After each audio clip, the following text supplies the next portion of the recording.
Uh, so like yeah. When do you think Scorsese tailed off?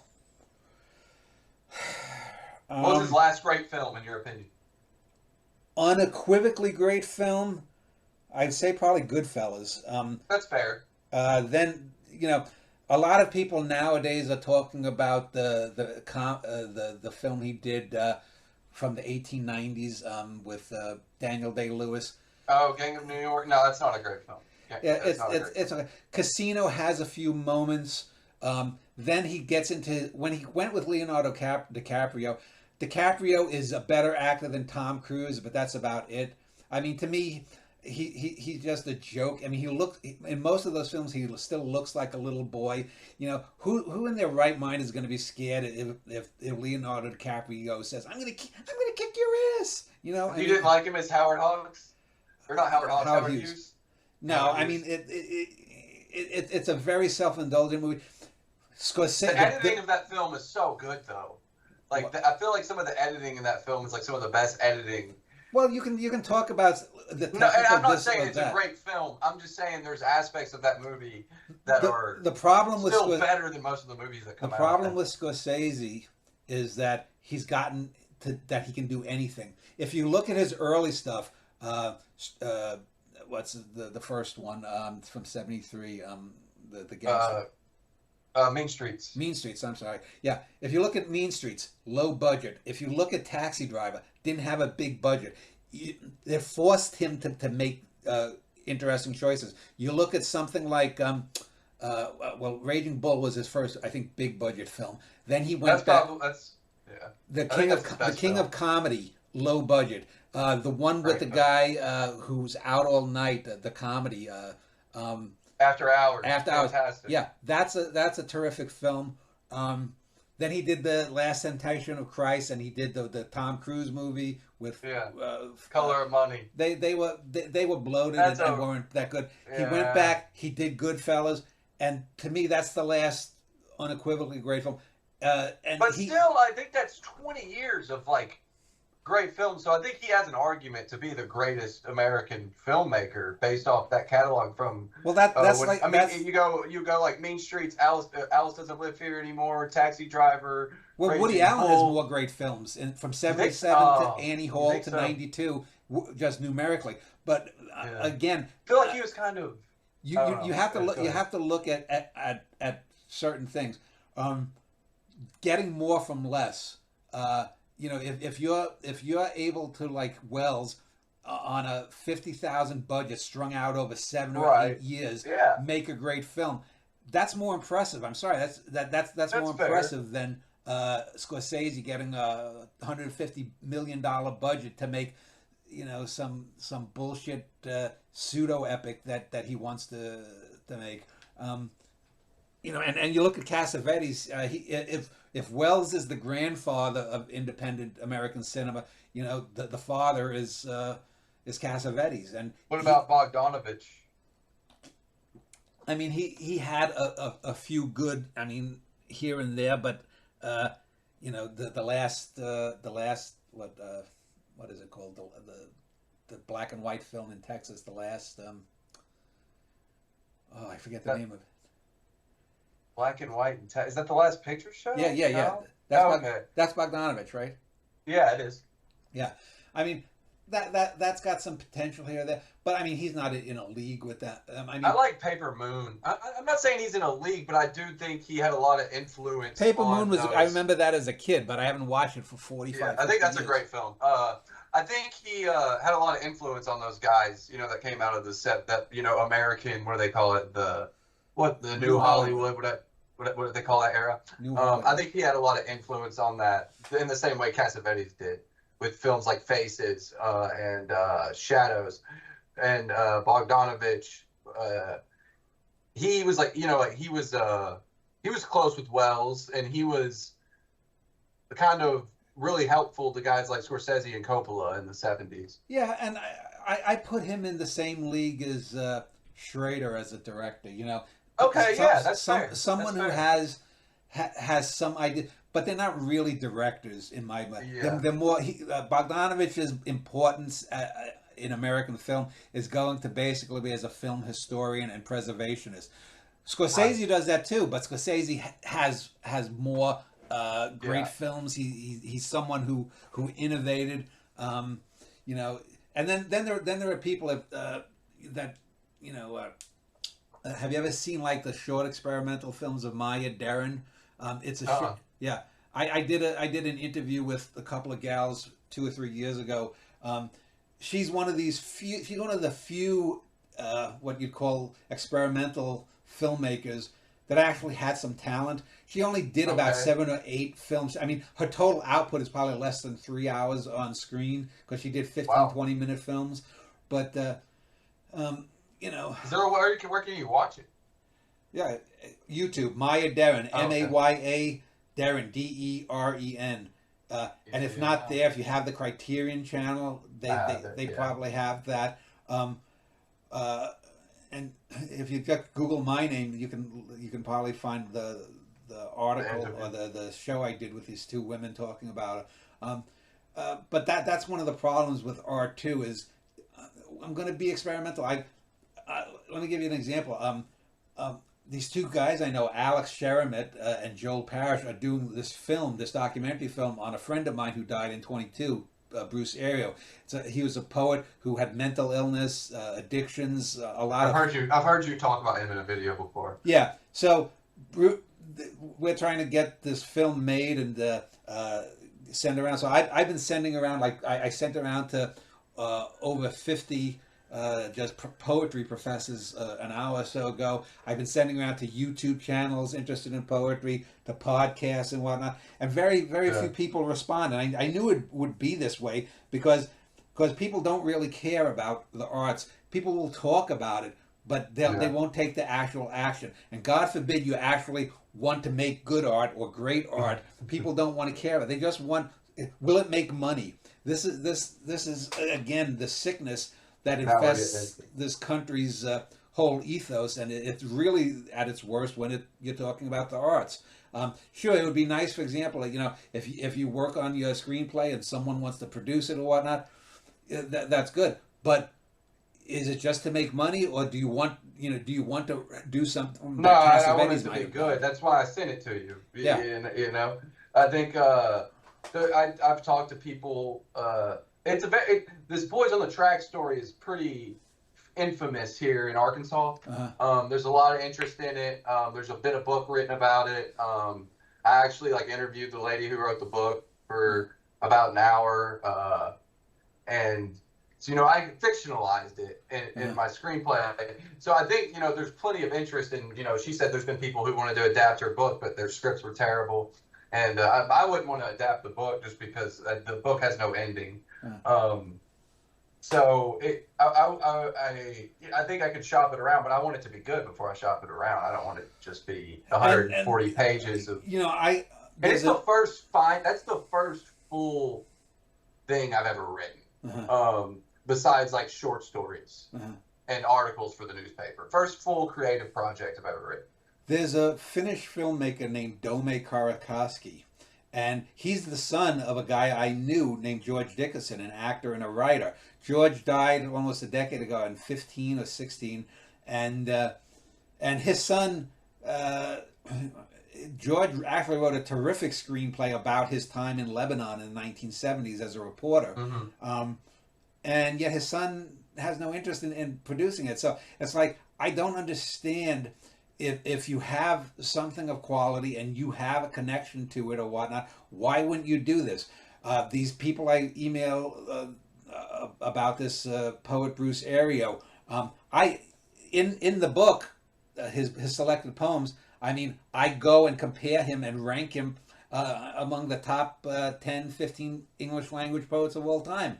Okay. When he's got a novel that he wrote and he had a lot of mental ills, I go back and I restored changes made by this subsidy press that he tried publishing with a decade ago, and just terrible things. And I say this is the kind of thing that bad publishers, bad artists do. They fuck up the works of other people. Mm-hmm. And I'll argue, I'll argue that I'm a great writer, a great poet. I'll Oh, argue you're that my books or my poems are great. I'll argue about this fellow Bruce being a great poet. Most people don't want to even argue the point of excellence. What is the point of anything? Why are you a critic, for example, if you're not going to say this is worth your time watching or reading or not? That's the very purpose. Don't give me this bullshit social criticism.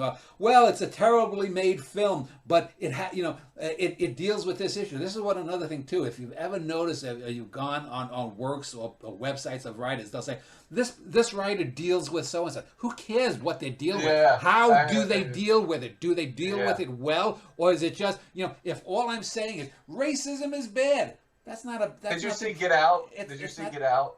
What? Did you see Get Out? The movie Get Out? No. What? Oh, it got a tons of movie is held. People think it's one of the best screenplays ever. Like you look up the list, and it'll be on the list of like best screenplays of all time, and it's just because it's a movie about a topical social issue, racism, and I think it's a fine movie, but it's nowhere near a great movie. But it is. It sounds like that movie Crash from 20 years ago. Oh my God. And that won Best Picture, didn't it? Yeah, and it won it over Brokeback Mountain, which was an equally bad film. Yeah, that was a film written by a woman who never met a male homosexual, apparently. There was a film, golly, there's so many, but that gets me on to something I want to talk about is why do you think so much great work goes unpublished? And when was the last time? Go ahead. Because the people who are in the positions to publish don't know what's good or bad. Just like I work in a supermarket, for example. The company that I work for, I won't name it, is terribly run. Everyone knows it's terribly run. Everyone is miserable because they hire and promote. Have you ever heard of the Peter Principle? Yeah. That what applies to corporate America applies to the arts. You have people who. I'll give you another example. Just a few days ago, I mentioned. I mentioned this fellow Alex Sherman who's doing this film. He has an ex-girlfriend who's one of these politically correct people. Apparently, she went to an online university and got a PhD or something and is calling herself Dr. So-and-so. And you know what she got a PhD in? What? Can you guess? Gender studies? No. Okay. Man. Gender identity? No. Sexual identity? Even more inane. Oh, I can't. Just tell me. She's a PhD in empathy. What? Yes. That's not a real. Is that accredited? There's no way that's accredited. She's a doctor of empathy. She's empathic. I thought that was something that happened in Star Trek. That the Star Trek Next Generation, the one who's we got the Marina Sirtis, the actor, plays an empath. I mean, this is the kind of degraded, dumbed down shit. And no one's saying I'm all for being empathetic towards this, that, or the other thing. Absolutely. But it's not anything you can study. And this is what happens in the arts too. Is this person wrote a poem about this, that, or the other thing, and I agree with its sentiments. But agreeing with sentiments, there's a difference between liking something or not liking it and understanding it as quality. And I don't know, I'm assuming you're heterosexual? Yes. Okay, so you probably, for example, seen women who you wanted to just fucking bawl after 5 minutes in the room with them. You thought they were gorgeous or whatnot, but after that 5 minutes, you find out they're an airhead or they're a bigot or they're this, and you're like, oh, okay. On the other hand, you might have been in a room and you see, some shy little wallflower, and then you end up being introduced to her by a friend. You talk for 5 or 10 minutes, and you're like, wow, she's really smart. She suddenly gets more into. So there's this mindset that if you like something, it's good. No. Right. There are plenty of things that I know are great that I don't particularly like. Ingmar Bergman films, I'm not particularly drawn to them. I don't particularly like them. But if you watch a film like Persona and don't think it's a great film, you've got no business being a film critic. Right. Similarly, I love, for example, some of the bad Ed Wood films, the bad Godzilla films from the 60s. I grew up on Yeah. them, but I don't mistake them for real great cinema. And Yeah. that's the difference that people can't wrap their heads around. You Yeah. can and they also personalize a lot of things because, for example, if you know, when I wrote you back an email about your screenplay, if you were like, "You're a fucking asshole, I hate you, fuck you," boom, that tells me that you wouldn't be serious about your art or your craft. Right. And this, though, is what 95% of the people are like. I've run poetry groups. I've been in poetry groups. I've engaged in the arts for 40 years now, online and off. I mean, I have literally gotten sent to me probably over 1 million poems, 250,000 poem submissions. Some of them I haven't read simply because they're people who were bad, and this is the 715th time they've emailed me their crap, and I might, Yeah. you know, but yeah, these people don't know what they're doing. They don't know Yeah. what they're doing. They and Yeah. even, or if they do know, they have sold out. And I don't Yeah. know which is worse, to be totally ignorant or to know something is wrong or whatnot, and yet go along with it for your own personal benefit. We're all mortal. When I'm dead and in Yeah. the ground, the people who know me will know this guy was focused. He had a set of ethics that he followed. But Yeah. I'll give you an example. One of these, when I was sending around for the Bruce Ariel film just recently, this guy who has a fairly popular YouTube channel, probably gets about 15,000 views for his takes on books or poetry or whatnot. So I sent it to him, forwarded on his reply to Alex and Joel, the guys, the filmmakers, and he's basically asking to pay for him to review it. And I'm like, that is so fucking unethical. You know, Yeah. that's as unethical as a subsidy press where Yeah. writers have to pay. If you're doing this, but this is what happens with things like these YouTube channels is they're all chasing the algorithm. So if they I get can't one even fucking video look at it. that gets 500,000 Yeah. hits and they're averaging 5 or 10,000, they try to repeat and they dumb down. This is again the corrosive effect of what money can do to things. I'm not Yes. someone against money per se, but when you put money into things and money becomes the priority, whether it's in Right. the arts, whether it's in civil service, whether it's in whatever field it is, science, you're going to get corrupted. And people, Yeah. and you see this in science papers too. In order to get funding for their departments, scientists have been known to tweak a little figures here or there. And when they do that, that feeds the asshole right-wing bastards who are going to be like, oh, well, see, this asshole at Stanford University put false figures into 17 documents over a 20-year period. Therefore, there's no global warming. Yeah. Oh, man. Yeah, and it sucks. And, you talked about Bergman. What you said you don't necessarily like some of his. What were some of his films you'd say you do like? Winter Light, I enjoyed. Yeah. I like that movie, but it's also a great film. It's a very, what is the term they used to call that film? It's very much not a platonic. Is platonic? It's not a platonic dialogue, but it's something that resonates with me. Persona, I didn't particularly like Persona. Okay. I didn't like his last film that won the Academy Award in '82. Is that Fanny? Was Yeah, Fanny, Fanny and Alexander. Yeah. That is arguably a great film, but I didn't particularly like. Too long. I did I like like. it, though. I did like Scenes from a Marriage. Yeah. I'm not a big fan of The Seventh Seal. I did like Wild Strawberries. So there are Yeah. films because The Seventh Seal is so heavy-handed with its symbolism. I'm not Right. saying that it doesn't have some great qualities, but it's not Yeah. up there with Wild Strawberries. Or my favorite's Persona. I think I like Persona. I like Shame. Yeah. The war film. I like Wonders about. I saw Sawdust and Tinsel recently. That's like pure That's a expressionism. terrific That's one. a great film. Yeah, that's one of his early ones, the pre-Wild Strawberries. It was great. The other one, there's another. Summer with Monica has some interesting stuff. So Yeah, it does. it's it's one of those things.